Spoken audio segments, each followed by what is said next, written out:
Oser faire une suite au 2001, l'Odyssée de l'espace de Stanley Kubrick va être pour certains une honte, un blasphème, et pourtant tiré du roman d'Arthur C. Clarke, Odyssée 2, avec 16 années pour y réfléchir, c'est un challenge en soi, et une sortie en décembre 1984 aux États-Unis et bien sûr avril 85 en France, et là, c'est le choc, frontal, superbe, 2010 est un putain de bon film.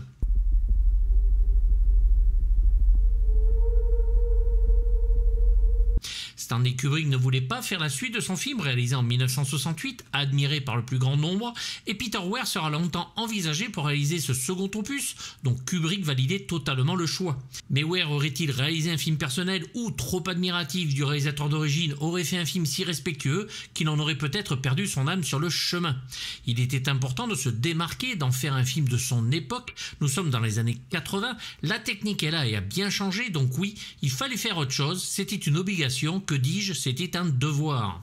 Ça n'est pas parce que nos gouvernements font des conneries que nous devons les imiter. Nous sommes des scientifiques, pas des politiciens. Quelle vitesse! Le film va être plus scientifique, redescendre bien les pieds sur terre pour rendre ce nouveau voyage plus humain et dont l'esthétisme des vaisseaux devait correspondre à ce que les gens s'attendaient à voir tout en correspondant à une idée réaliste de ce qu'on pensait des voyages spatiaux. Alien était passé par là. Un voyage de 2 ans et demi va réunir des savants russes et américains à bord du vaisseau russe le Alexei Leonov afin de parvenir à retrouver et comprendre ce qui s'est passé à bord du Discovery où le héros du premier film, Dave Bowman, était à bord avec ses compagnons et toujours en orbite autour de Jupiter. Les scientifiques vont devoir aussi trouver des réponses à leurs questions et comprendre pourquoi le fameux ordinateur de bord HAL 9000 a tué l'équipage du Discovery.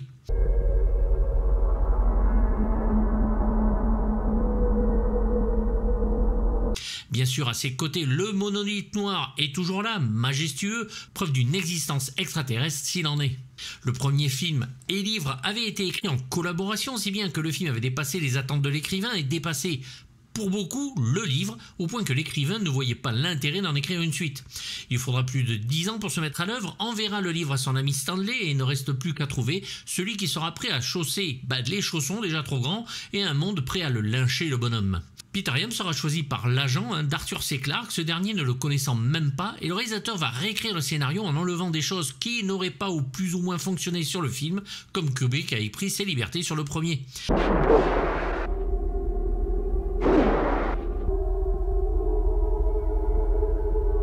La métaphysique va clairement être réduite à peau de chagrin, seul l'humain compte, le voyage intérieur et extérieur, et surtout pleinement se plonger dans un aspect politique plus présent. Clarke le dira lui-même, Peter Hyams a fait un film pour notre époque et Kubrick un film pour l'éternité. Il rajoute que seul l'avenir dira si c'est un chef-d'œuvre, mais beaucoup de gens le trouvent meilleur que 2001, qu'ils trouvent rasoir et prétentieux. Non, c'est ni électro, ni statique, ni rien. Je crois que quelque chose veut nous éloigner d'Europe. Il est bien sûr évident pour ceux qui voient en 2001 un chef-d'œuvre absolu du genre que ce 2010 ne pouvait à leurs yeux être comparable, et pourtant la MGM fera tout pour en faire un film qui n'a pas à rougir, allant jusqu'à engager l'auteur des livres que l'on voit nourrir des pigeons sur son banc devant la Maison Blanche. Discovery est en train de dériver vers Io, ou de s'éloigner de Jupiter si l'on veut. Des fois, il accélère, d'autres fois, il s'arrête. Et en photo du Time en président des États-Unis face à son opposé russe qui n'est autre que Stanley Kubrick.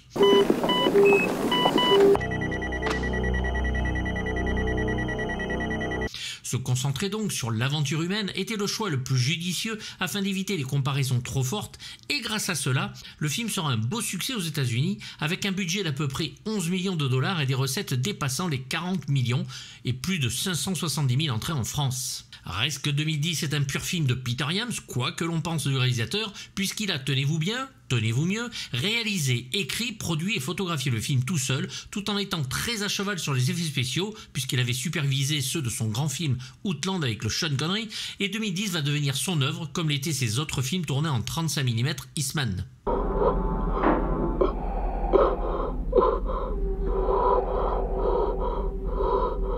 Ici, seule la peur règne, celle du vide, de l'attraction des planètes, de la suffocation dans une combinaison spatiale, bref, le retour à l'état primal que tout être digne de ce nom devrait éprouver de temps en temps et s'amplifier avec la visite du Discovery, vaisseau fantôme où les protagonistes n'emmènent pas large. Ne ferme pas les yeux. Regarde le milieu du Discovery. Le milieu, pas les extrémités. Regarde là où ça bouge le moins. Yams refuse d'abord de réaliser Le Bousin, imaginez la pression, et le responsable de la MGM, Frank Yablans, va lui demander de lire le livre. Les différences lui plurent et il y voyait le moyen de faire un film de science-fiction sur la paix sous fond de thriller et de frissons. Je peux pas respirer. Suroxygénation. Je peux pas respirer. Écoute-moi, allège ton mélange. Un film sans pré-production puisque bouclé en 18 mois, c'est très rare pour nous donner une si belle qualité en si peu de temps. 2001 était un miracle technologique certes, mais en 1984 c'est monnaie courante, les effets ont évolué et de vraies images de l'espace sont depuis familières.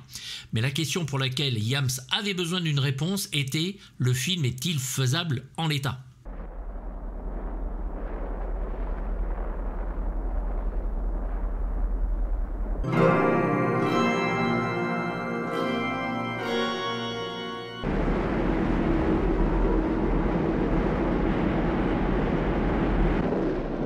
Le réalisateur va donc se tourner vers Richard Edlund, ancien d'Industrial Light and Magic, qui a entre-temps créé sa boîte Boss Film et qui nous donnera des effets magnifiques sur des films comme SOS Fantôme d'Ivan Reitman, Les aventures de Jack Burton dans les griffes du mandarin de John Carpenter, Piège de cristal et À la poursuite d'Octobre Rouge de John McTiernan, Vampire, vous avez dit Vampire de Tom Holland ou Le Cliffhanger de Renny Harlin, film dont vous avez toutes les vidéos sur cette chaîne.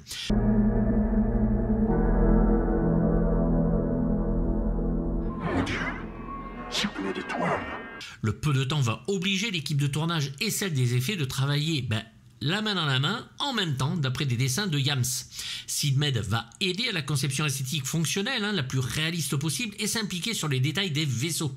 18 mois pour créer tous ces effets, c'est un délai très court, et Dieu merci, Richard Edlund est disponible. Richard Terrile sera engagé pour les aider, étant un spécialiste de Jupiter, et rêve de pouvoir montrer au monde, en vrai, à quoi ressemble cette gigantesque planète, et aussi vérifier que les lois de la physique dans l'espace soient respectées. Les spécialistes n'ont pas à créer des tenues ou maisons futuristes délirantes, pensant en raison que les choses n'auront pas changé à 25 ans dans le futur. C'est bon signe qu'il y ait du courant en réserve, les autres circuits pourront peut-être fonctionner. Nous n'avons rien de nouveau ici sur le monolithe. Albert Brenner, le décorateur, va lui aller chez Joe's Plastic, un supermarché spécialisé dans toutes les formes de plastique et matériaux, dont il va acheter une montagne de choses pour les décors. Mark Stetson, en charge des maquettes, va pouvoir travailler avec Brenner pour la confection des vaisseaux grâce à ses matériaux et sa rapidité de travail, comme il l'a montré sur des films comme le Brainstorm de Douglas Trumbull, dont j'ai parlé, ou le Blade Runner de Ridley Scott, qui va grandement aider à travailler très très vite. Plusieurs maquettes à plusieurs échelles, bien sûr, sont fabriquées, comme celle de 4 mètres pour le Discovery, pour mieux filmer le tout en 65 mm, et à leur grande surprise, les maquettes du premier film furent détruites, et oui, ils ne les trouvaient nulle part. En effet, Stanley Kubrick avait demandé à ce que le studio loue un local pour entreposer les maquettes de son film à Londres, et un jour, un petit scribouillard de merde du studio découvre une facture de 300 livres par mois pour entreposer des trucs d'un vieux film selon ses dires, et fit tout détruire. Un connard. Floyd à Milson. J'ai de meilleures nouvelles. Le Discovery a été partiellement réactivé. C'est donc d'après une très belle copie 70 mm sur écran géant que les concepteurs vont étudier et reconstruire le vaisseau mythique. Cardulea d'ailleurs, l'acteur du premier film, fut soufflé par le travail accompli, se retrouvant à nouveau chez lui. L'intérieur des vaisseaux sera donc très fonctionnel et moins confortable pour ce qui est du Leonov que ce que l'on voyait dans certains vaisseaux de films de science-fiction.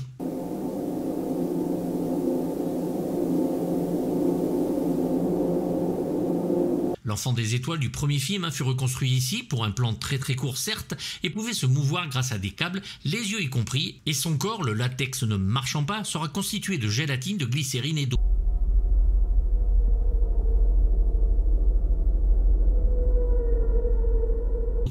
La différence entre la guerre des étoiles par exemple et 2010 sera pour Richard Edlund de ne pas éclairer les vaisseaux spatiaux afin de ne pas flatter l'œil comme le faisait son comparse, et comme dans l'espace l'on passe de la lumière à l'absence de lumière sans intermédiaire, ils vont respecter scrupuleusement cette règle et éclairer la plupart des choses à contre-jour.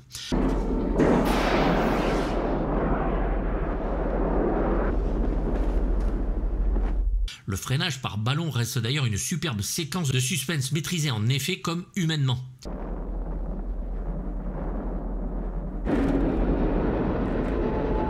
Jupiter sera créé avec les images de chez Jet Propulsion Labs, récupérées par la sonde Voyager, et c'est l'ordinateur de Digital Production qui avait donné les combats du film Starfighter qui va les recréer.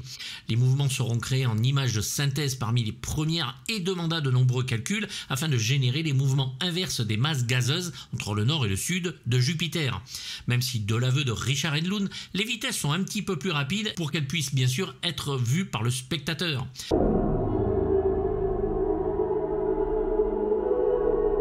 Donne-moi l'image agrandie.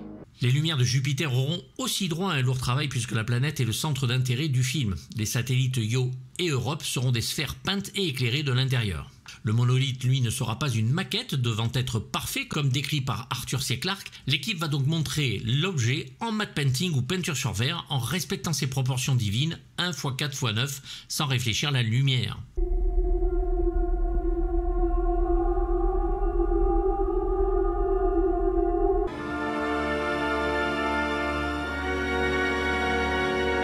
Je pars avec l'expédition. «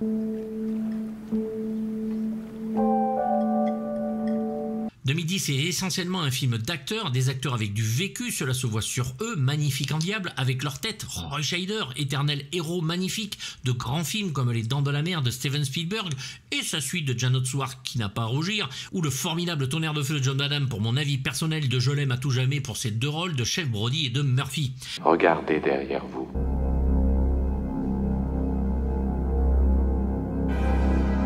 Ici, il est le professeur Heywood Floyd qui a découvert le monolithe sur la surface de la Lune dans le premier film. Richard Darbois le double assez étonnamment, c'est rare et il le fait très bien.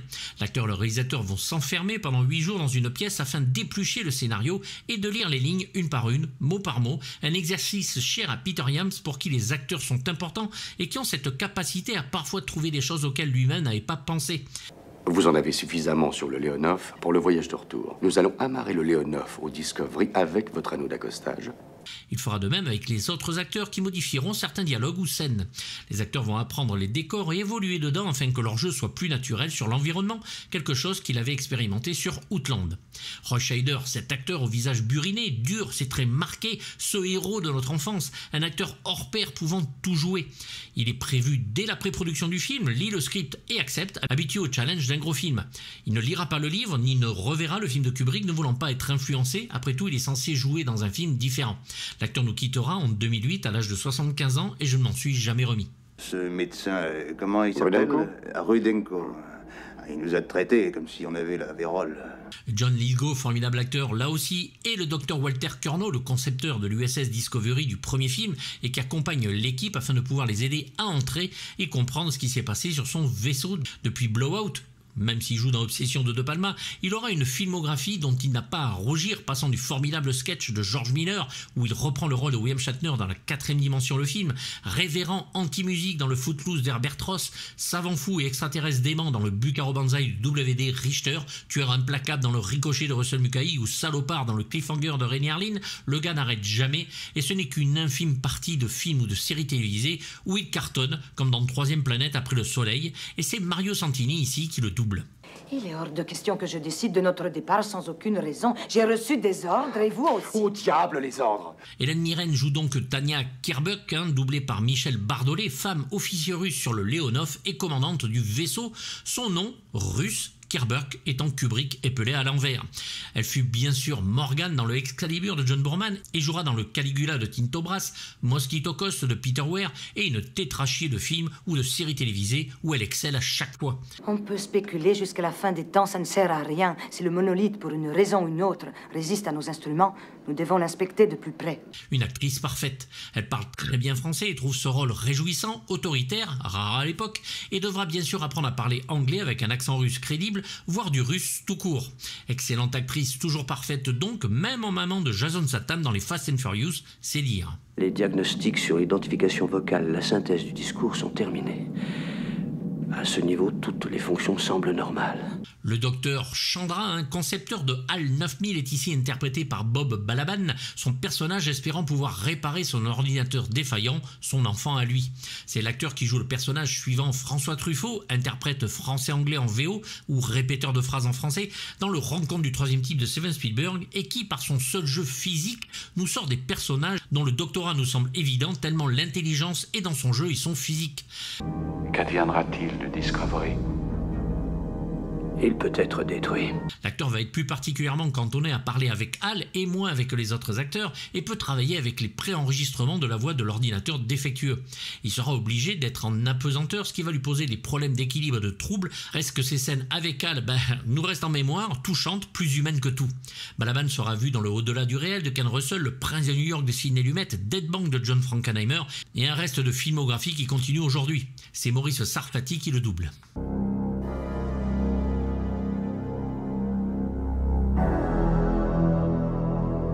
Kerdulea, l'acteur du premier film, le Dave Bowman, revient dans une apparition choc 14 ans après dans sa combinaison en plus.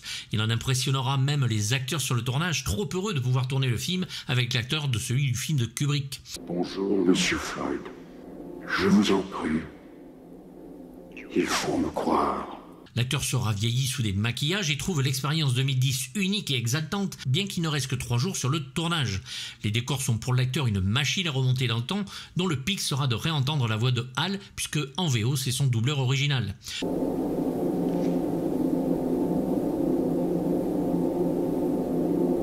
Le personnage change d'aspect pendant sa séquence, étant plus une entité qu'un être humain. Il trouve que cette suite est un lien parfait avec le premier film. Bonsoir, Betty. Qu'est-ce que c'est ? Parle-moi, s'il te plaît. Son apparition sur l'écran télévisé de son ex-femme est surprenante et réussie. Michel Paulin fait sa voix française. Ai-je rempli correctement ma mission ? Oui, Hal. Tu as très bien travaillé. Douglas Rain va reprendre la voix de HAL 9000 qu'il avait travaillé pour le premier film en s'entraînant 8 heures dans un studio afin d'arriver à supprimer toute émotion de sa voix. C'est l'immense Claude Giraud qui fait sa voix française ici.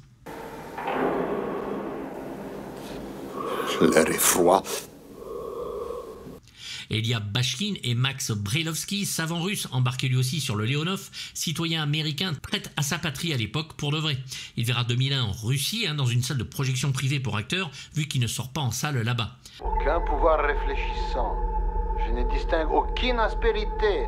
Sa surface est tout à fait lisse. Se dire qu'il joue dans la suite l'enchante au plus haut point, d'autant qu'il se doute que le film ne sera pas projeté en Russie. Acteur comique à l'origine, sa fierté n'en est que plus grande. Il est donc un savant qui va accompagner et aider John Lithgow à faire ce voyage entre les deux vaisseaux et malheureusement à bord d'une sonde va disparaître tragiquement en s'approchant trop près du monolithe.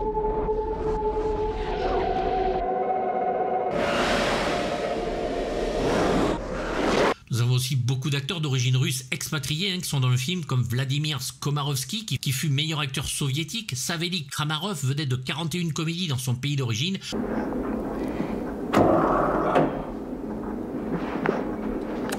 ou Natasha Schneider, ex-chanteuse qui créera à New York un nouveau groupe, White Russian, et que l'on voit dans une très belle scène avec Shader où elle crève de trouille pendant le décélérage du vaisseau.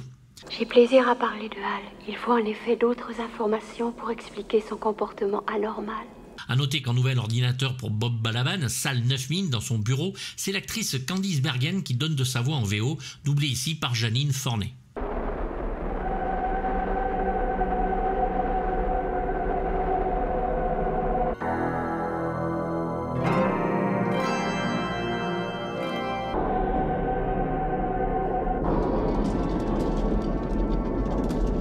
Le film de Stanley Kubrick avait intelligemment utilisé de nombreux morceaux de musique classique et contemporain en mettant surtout à l'honneur le Zarathustra de Strauss en rejetant la superbe musique qu'avait composée pourtant le grand Alex North. Ici, point de rejet, c'est David Shire qui va se coller à la musique électronique, un choix étonnant sur un film imposant pour un compositeur intéressant mais peu connu à l'époque malgré ses participations à des films cultes mais sur une musique plus axée sur l'ambiance. Citons Conversation secrète, Les Pirates du métro, Les Hommes du Président, La fièvre du samedi soir ou Apocalypse Now où sa musique sera rejetée.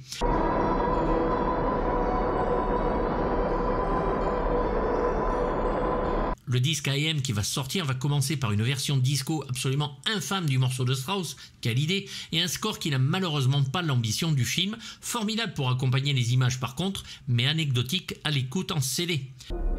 C'est une lune violente, même à l'égard de Jupiter. La froide et grise Europe est en revanche bien plus rassurante. Attention, ce n'est pas une mauvaise musique, mais juste sans éclat, et nous étions en droit d'attendre autre chose pour accompagner les images du film de Peter Iams, d'autant que ce dernier aura souvent bon goût en compositeur, comme Jerry Goldsmith, Michael Small, John Barry ou Bruce Broughton. Le compositeur se lâchera de la meilleure des façons, pourtant, juste après ce film-là, sur Oz, un monde extraordinaire de Walter Murch, ou le Zodiac de David Fincher bien plus tard.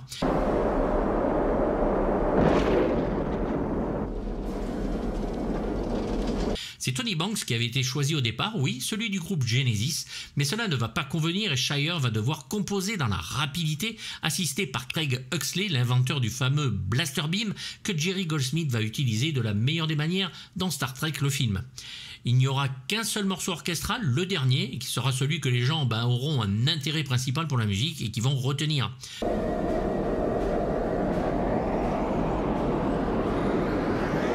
Shire va utiliser le Synclavier 2, le Yamaha DX1 ou le Roland Jupiter 8 et bien sûr donc le Blaster Beam de Craig Huxley qui sera utilisé sur le morceau Reactivating Discovery. À cette époque, à la pointe de la technologie et ce qui se faisait de mieux dans le domaine de l'électronique.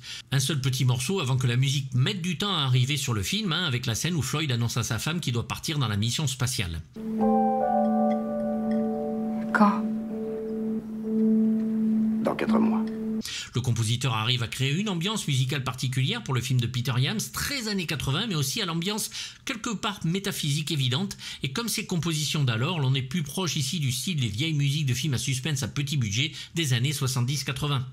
Que penser de cette musique aujourd'hui, certes datée et plutôt mineure, mais qui remplit parfaitement le cahier des charges du film et des musiques symptomatiques de l'époque.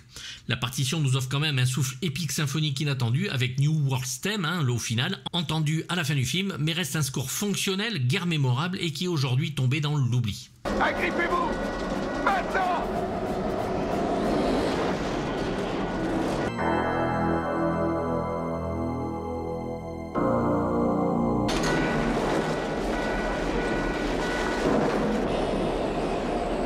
« 2010 est donc une suite qui ne se prend pas la tête à essayer de rivaliser avec le premier film, mais lui donner un ton, un fond et une forme qui lui sont propres et baser le tout sur l'homme et l'aventure, ce qui va permettre de remplir le contrat suite impossible, sans avoir à souffrir de quelconque haine des puristes.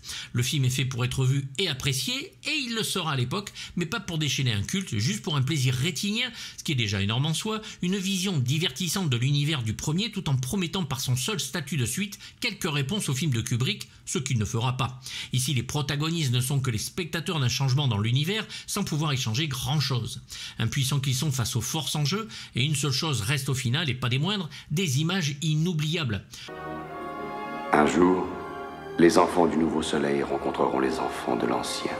Je ne le cache pas, j'ai moins aimé le roman 2010 Odyssée 2 que le film, et de loin, puisque Peter Iams ne se sert des effets spéciaux que pour servir son film sans le baser dessus, il n'essaie pas de nous en mettre plein la gueule, même si c'est le cas. Non, le film reste une œuvre humaine où les acteurs époustouflants nous font presque oublier les images de Richard Edlund et ses effets spéciaux bluffants.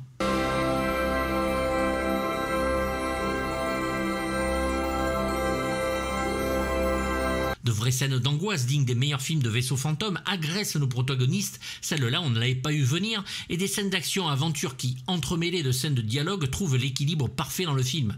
L'humanité du cinéma de Peter Iams y est ici transcendée, où les étoiles ne sont pas le but, mais bien la Terre et ses habitants, où même une poignée de mains étoilées veut encore dire quelque chose.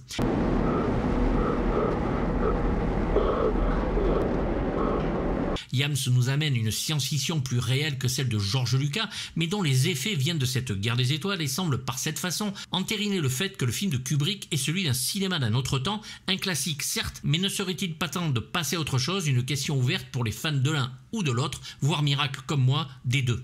Adapter un livre en passant à côté de son sujet peut rarement, mais parfois être bénéfique, ici c'est clairement le cas, et j'en remercie encore Peter Iams, même si le film est pratiquement oublié, pas parce qu'il est moins bon que le 2001 de Kubrick, ou que même en tant que seul film de science-fiction il soit raté, mais pour une raison que la raison ignore, la MGM et la Warner qui distribuent le film n'a jamais essayé de continuer à parier sur celui-ci en vidéo, en DVD de bonne facture, en Blu-ray, en 4K, et ça, c'est parfaitement honteux et injustifiable, des sorties certes, mais sans grande pompe, juste anecdotiques.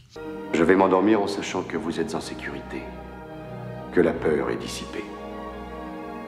Je refuse de nier ou mépriser les qualités de ce film que je trouve superbe, sublime et qui correspond bien plus à ma chaîne que celui de Kubrick, sûrement parce que je suis trop con pour apprécier le 2001 qu'il faut soi-disant comprendre, que je ne trouve pas si compliqué que ça, contre ce 2010 plus facile d'accès et proche des films divertissants que j'aime ici, que je dévore, dont je suis fou.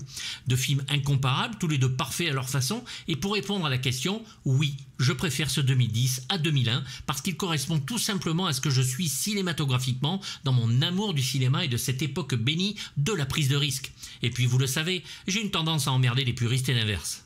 Et compris que nous n'étions que les locataires de ce monde, nous avons reçu un nouveau bail. Le contexte politique de guerre froide et de peur de Troisième Guerre mondiale va poser bien sûr un problème en vieillissant un peu l'histoire dans les années 90, puisque personne n'y croit plus. Rien n'est moins sûr aujourd'hui sur le film qui pourrait ressortir et faire aux gens l'effet voulu, la peur de cette guerre aujourd'hui si proche.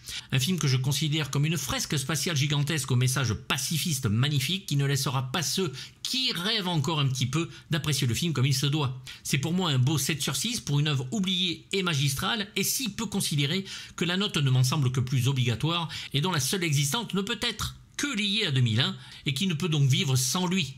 Et un avertissement du maître des lieux. Voilà, ça faisait un petit moment que je voulais parler de 2010. J'aurais pu parler de 2001, mais je n'en avais pas envie, parce que tout le monde l'a fait déjà. Moi, j'ai juste envie de parler de ce film 2010, qui est un pur film de science-fiction au suspense incroyable. J'espère que vous serez d'accord avec moi. J'attends bien sûr vos avis dans les commentaires. Ne mâchez pas vos mots, je ne mâcherai pas les miens. Je vous dis à bientôt. Pensez à vous abonner à Patreon pour avoir les vidéos en avance et de l'inédit. Je vous dis à très bientôt. Pensez à vous abonner à la chaîne et cliquez sur la petite cloche. Je vous dis à bientôt. Bye bye.